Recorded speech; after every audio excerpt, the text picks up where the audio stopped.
CompTIA Tech Plus Complete Training Course. Exam Objective 3.2. Explain the purpose of operating systems.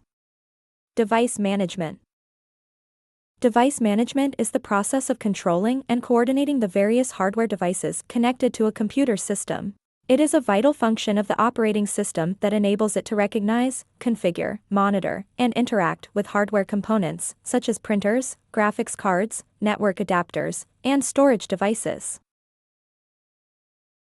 Device Manager in Windows is a built-in utility that allows users to manage hardware devices connected to their computer. It provides an intuitive graphical interface to perform various device-related tasks, to include viewing device information, updating device drivers, enabling and disabling devices, troubleshooting device issues, and facilitating device removal. To provide an example, if you were having trouble with a printer's driver, this would fall under the device management function of the operating system, and the Device Manager tool in Windows would be a great place to start your troubleshooting efforts.